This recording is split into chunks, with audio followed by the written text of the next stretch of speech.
ko kinapi ama gidama ta security thamlibra natre kana awana tabi mi singbu kanbi ngai chalibra manipur gimina thadau se khoi peace gimini thadau se khoi yelhau mi gimini haina thamlibsi chambra chamdabra corporate ki campaigner ne ai horakham ai permanent address te lanka naga gi independent days de 14 akhoi yam harauban mini se akhoi lanka ge kunda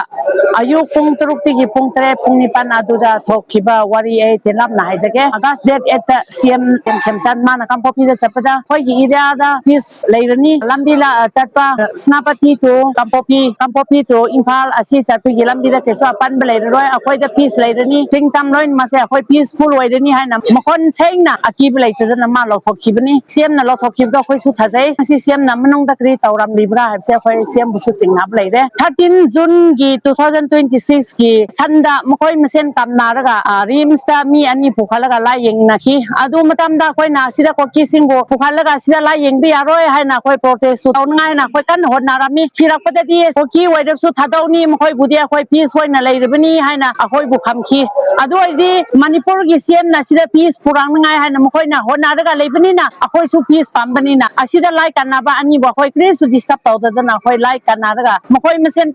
kamnaraga mi asiana leirab su aswa pan leirab su rim sa chalaga la yengna se phajana yengra chakrabni thadawni habsi kadai di gira de lasan de gini ngasi khoi langka bo attack tawbsi langka de gin langka buni lasan de gini lasan gimi na langka bo attack tawbni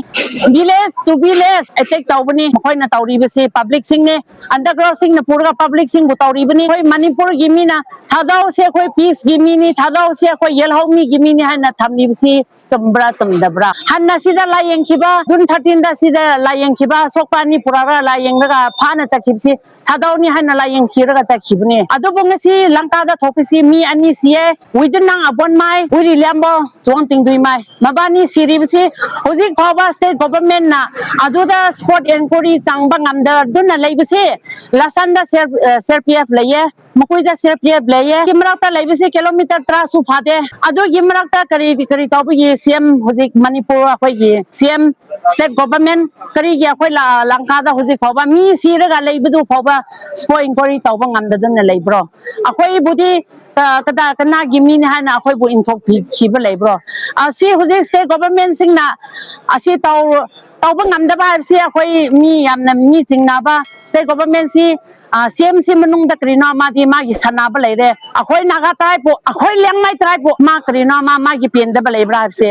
akhoi napi site gi singna ba leire adu gomba wakhan le di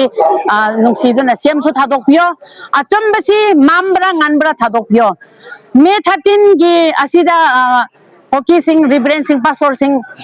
sibdu mong mamam dringai da kampo pi de yok hibne ko sar ayo pung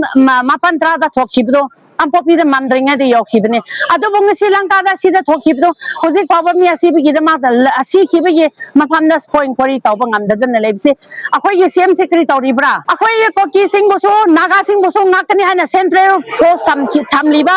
CPF sing do central force sing do kana bu ngang ngai thamlibra awana tabi mi sing bu kan bi ngai chalibra natre gana misa mama gidama koki na pia ma gidama ta mkhoi security thamlibra habse aduso thamjaniye DGP nungsidana state thajelaga nang state government gi duty tawba ngamdade DGP nang sufam ta dokpio CM su nang so manipur da hoji hum soraba pawba noma ge samanya lanka kan khatuna yum mai thajuna matai da kadai jano disturb tawribda nang control tawba ngamdade CM nang manipur gi CM popse matik chade akhoi public gi dama to khanbirga manipur gi public gi dama to khallaga nang pham tha dokpio habse CM wonda ai hanna muka haijage